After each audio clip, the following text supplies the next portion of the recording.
Hello. അപ്പൊ ഇന്നിന് നമ്മൾ എടുക്കാൻ പോകുന്നത് നാണയങ്ങളും രാജാക്കന്മാരും എന്ന് പറയുന്ന ചെറിയൊരു ടോപ്പിക്കാണ്. ചില സമയങ്ങളിൽ എക്സാമിനൊക്കെ വൺ വേർഡ് ചോദിക്കുന്ന ഒരു ഭാഗം കൂടിയാണിത്. അപ്പൊ ആദ്യം തന്നെ നമ്മൾ പറയുന്നത് എന്താണ് നാണയശാസ്ത്രം. നാണയങ്ങളെ കുറിച്ചുള്ള പഠനത്തെയാണ് നമ്മൾ നാണയശാസ്ത്രം എന്ന് പറയുന്നത്, അല്ലെങ്കിൽ ന്യൂമിസ്മാറ്റിക്സ്. നാണയങ്ങളെ കുറിച്ചുള്ള പഠനമാണ് ന്യൂമിസ്മാറ്റിക്സ് എന്ന് പറയുന്നത്. ഇനി നമുക്ക് എക്സാമിന് ചില സമയങ്ങൾ ചോദിക്കാറുണ്ട്, എന്താണ് പഞ്ച് മാർക്ക്ഡ് കോയിൻസ് അല്ലെങ്കിൽ മുദ്രാങ്കിത നാണയം? രണ്ടും ചോദിക്കാറുണ്ട്. ഒന്നുകിൽ ചോദിക്കും പഞ്ച് മാർക്ക്ഡ് കോയിൻസ് എന്താന്നുള്ളത്, അല്ലെങ്കിൽ മുദ്രാങ്കിത നാണയം എന്ന് പറഞ്ഞാൽ എന്താന്നാണ് ചോദിക്കുക. പഞ്ച് മാർക്ക്ഡ് കോയിൻസ് എന്ന് പറഞ്ഞാല് ആദ്യകാല നാണയങ്ങളിലെ ലിഖിതങ്ങൾ ഉണ്ടായിരുന്നില്ല, ചിഹ്നങ്ങൾ മാത്രമാണ് ഉണ്ടായിരുന്നത്. അത്തരം നാണയങ്ങളെയാണ് നമ്മള് മുദ്രാങ്കിത നാണയം എന്ന് പറയുന്നത്, അല്ലെങ്കിൽ പഞ്ച് മാർക്ക്ഡ് കോയിൻസ്. അതായത് ആദ്യകാല നാണയങ്ങളിലെ ലിഖിതങ്ങൾ ഉണ്ടായിരുന്നില്ല, ചിഹ്നങ്ങൾ മാത്രമാണ് ഉണ്ടായിരുന്നത്. അതിനെയാണ് നമ്മൾ പഞ്ച് മാർക്ക്ഡ് കോയിൻസ് എന്ന് പറയുന്നത്.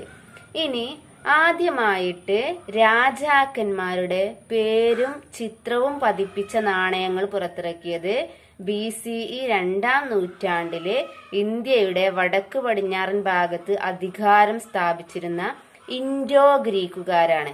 അപ്പൊ ഇൻഡോ ഗ്രീക്കുകാരാണ് ആദ്യമായിട്ട് രാജാക്കന്മാരുടെ പേരും ചിത്രവും പതിപ്പിച്ചിട്ടുള്ള നാണയങ്ങൾ പുറത്തിറക്കിയിട്ടുള്ളത്.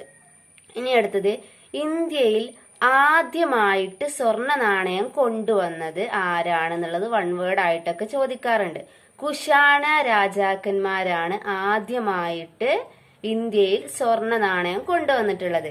ആദ്യമായിട്ട് കൊണ്ടുവന്നത് കുഷാണ രാജാക്കന്മാര്.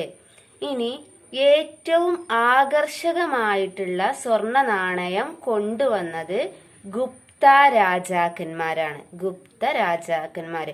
അപ്പൊ ഈ ഒരു ഭാഗം എന്ന് പറയുമ്പോൾ വൺ വേർഡ് ക്വസ്റ്റ്യൻസ് ആണ് പൊതുവെ ചോദിക്കാറുള്ളത്. മെയിനായിട്ട് ഇതിൽ ചോദിക്കാറുള്ളത് നമ്മുടെ പഞ്ച് മാർക്ക്ഡ് കോയിൻസ് എന്ന് പറഞ്ഞാൽ എന്താന്ന് ചോദിക്കലുണ്ട്. അതായത്